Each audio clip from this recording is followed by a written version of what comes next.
Hi, I'm Megan and welcome to my kitchen. In today's What's for Dinner video, I'll be sharing with you what meals we had this past week. Our dinners were easy to make, budget-friendly, and delicious. So if you're looking for some weeknight meal ideas for your family, just keep watching.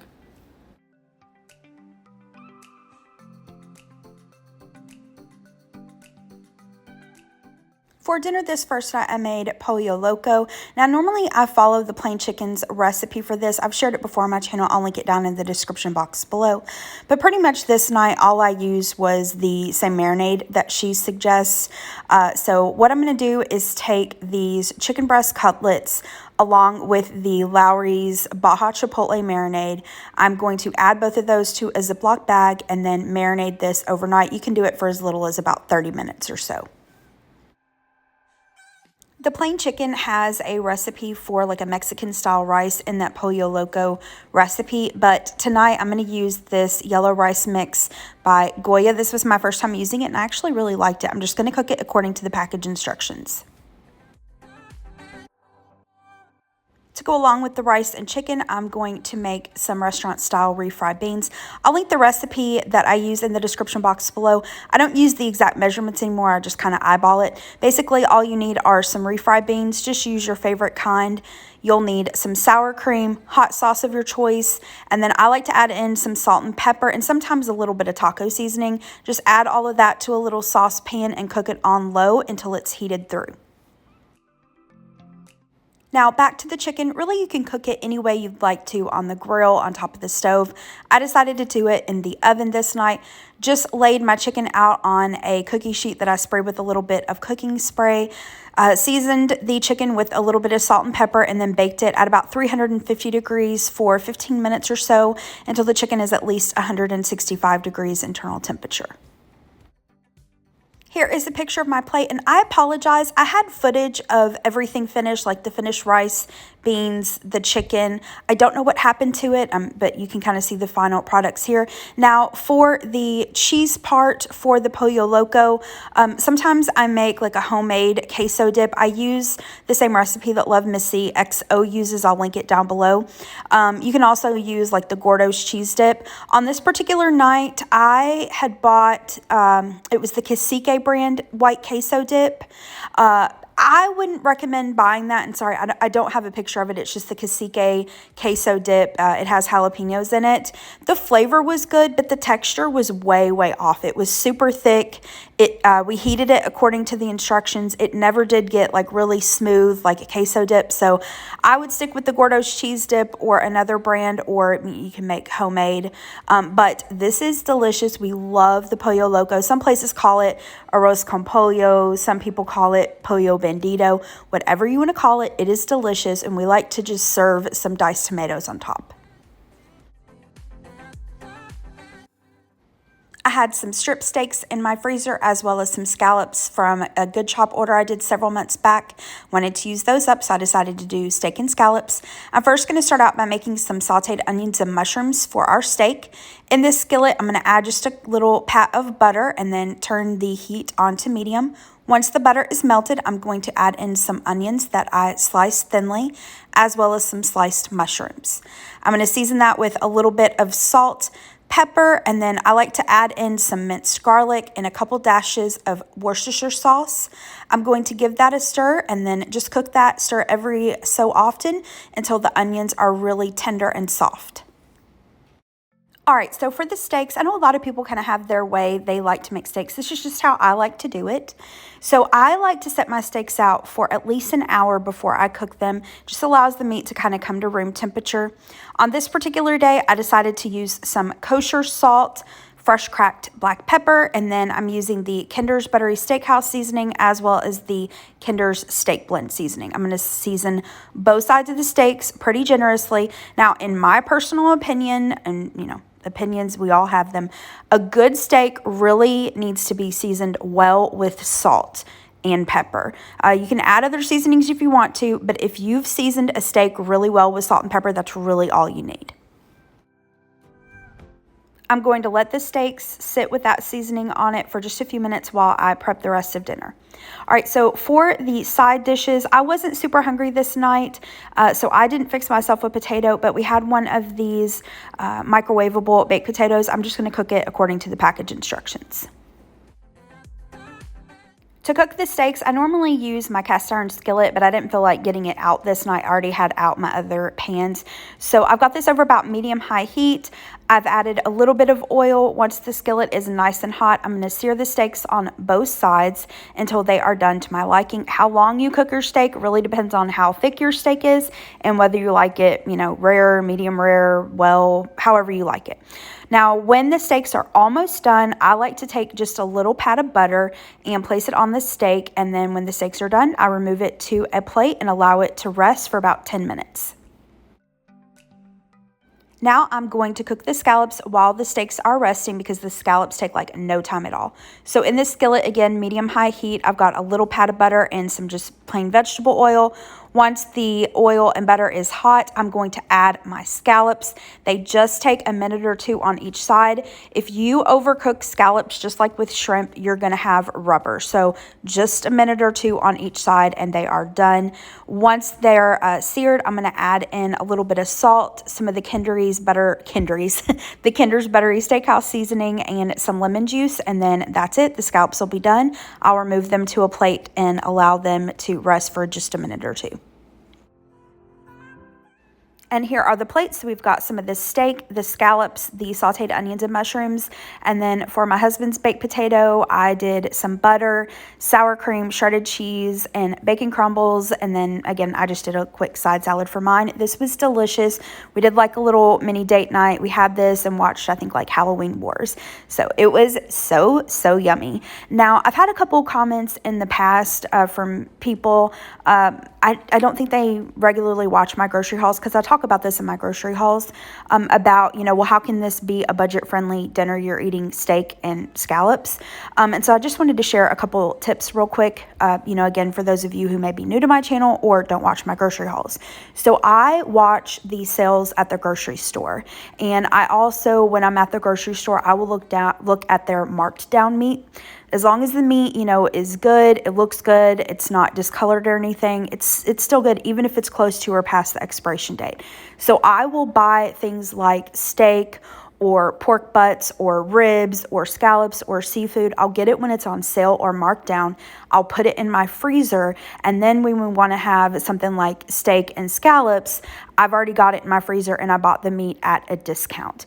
And then another way is that you can take something, more expensive like a steak and pair it with other things. Like we've got the onions, the mushrooms, the salad, or the baked potato to kind of stretch that out a little bit. And then the other tip is just to kind of watch the cut of meat that you buy. Instead of getting a filet mignon, a more expensive cut of meat, you can get a cheaper cut like a sirloin and just season it well, prepare it well, and it will be delicious.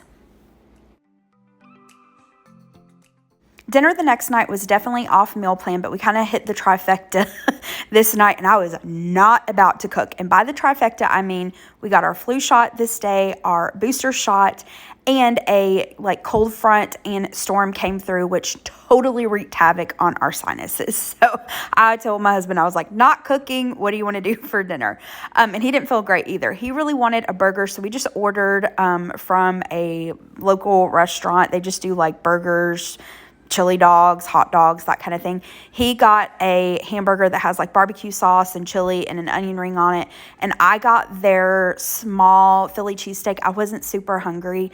So this was only like a 4-inch sandwich. And then I got their cheese fries. He got their cheese tots. And that was dinner this night. After dinner the previous night, I thought we maybe needed to do something more on the light side for dinner the next night. So we did a garlic and herb salmon along with a lemon dill sauce. So this lemon and dill sauce, it actually goes with a Cajun tilapia recipe from All Recipes. I'll link it down in the description box below, but I thought it would be really good on this salmon, and it was. It was delicious, and the sauce is so easy to put together. In this bowl, we're going to add in the sour cream, mayonnaise, then some garlic powder, a little salt and pepper, and I don't think the recipe calls for salt and pepper, but sour cream and mayonnaise can be a little on the bland side, so I like to add in the salt and pepper. I'm also going to add in some fresh lemon juice. If you don't have fresh on hand, you can just use like the squeeze bottle kind, that's fine. And then fresh dill would be good in this, but I don't keep fresh dill on hand, so I'm just using some dried dill. I'm going to combine that really well and then just place that into the refrigerator until we're ready for dinner. I'm going to go ahead and start on my side dish so that can be sitting and hanging out while I cook the salmon. Here on this cutting board, I've got some zucchini that I seeded and diced finely, some grape tomatoes I quartered, some diced red bell pepper, and diced purple or red onion. Now, this recipe is an Orzo pesto pasta salad. This was sent to me by one of you subscribers named Donna. I will have it typed out below, and we've tried a couple other of Donna's recipes, like a grilled potato and corn salad and a coleslaw, and we've really enjoyed them, and this pasta salad was delicious, so I recommend you all give it a try. In this bowl, while I've been Miss Chatty Cathy, all I've done here is add some cooked Orzo pasta, just cooked it according to package instructions, drained it really well, allowed it to cool. I'm going to add in my veggies as well as some feta cheese. I'm not an olives person, but Gary loves them. So I have these Kalamata olives. I'm not going to add them in at this point. I'll add them later. Next comes the pesto. Use your favorite brand. You could also use homemade. And I'm going to add the pesto, give it a stir until it's really well combined, and that's it. This was delicious, so flavorful. This would be really good for like summer barbecues and stuff because you don't have to worry about any mayonnaise that's sitting outside. But I also think it would be good for the upcoming holiday season as well because of the green and red colors. All right, so for the salmon, I got some garlic and herb salmon from Food Lion. I just cut the larger piece in half. I added a couple of thin lemon slices, sprayed my air fryer basket with a little bit of cooking spray, and I cooked this at about 390 degrees for 7 or 8 minutes. Just like with the steak, how long you cook the salmon really depends on how thick it is and how you like your salmon cooked. We like ours more medium, but if you like yours more on the well side, you'll need to cook yours a little bit longer. And here's our plates. We've got the salmon, the pesto orzo salad, and some of that sauce. Y'all, this was delicious. Gary and I both raved about this. Everything was so good. The salmon was perfectly cooked, well seasoned. That sauce with the salmon was delicious, and that pesto salad was so yummy. For dinner the next night, I made loaded baked potato soup. We're not huge soup people, but if I am going to eat soup, I want it to be potato soup. It's so good and definitely my favorite. So for the potato soup, there's lots of recipes you can use. I've used this one for years and love it. I'll link it down below. You need some baked potatoes. This would be a great way to use up leftover baked potatoes. You can also just cook them in the oven. On this day, I wanted to keep it easy, so I cooked these in the air fryer, 400 degrees for about 20 minutes, flipped them over, cooked them for another 15 or 20 minutes until they were tender, and then allowed them to cool slightly until I could handle them.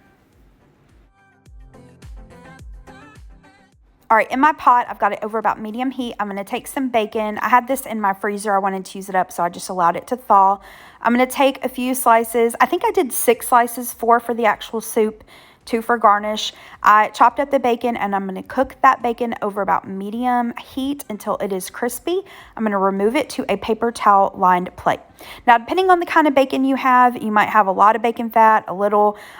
So I just put in enough butter to make up the amount of fat I need for the recipe, if that makes sense. Once the fat's melted, I'm going to sprinkle on my flour, whisk it, and cook this for about a minute or 2 until the flour taste goes out of it. Next, I'm going to slowly whisk in my milk, and once it's all whisked in, I'm going to simmer this for about 3 to 5 minutes or so until it becomes thickened. Next, I'm going to add in my chopped green onions as well as my baked potatoes. I just removed the meat of the potato from the peel, gave it a rough chop. I'm going to give that a stir and again cook it for just a couple minutes.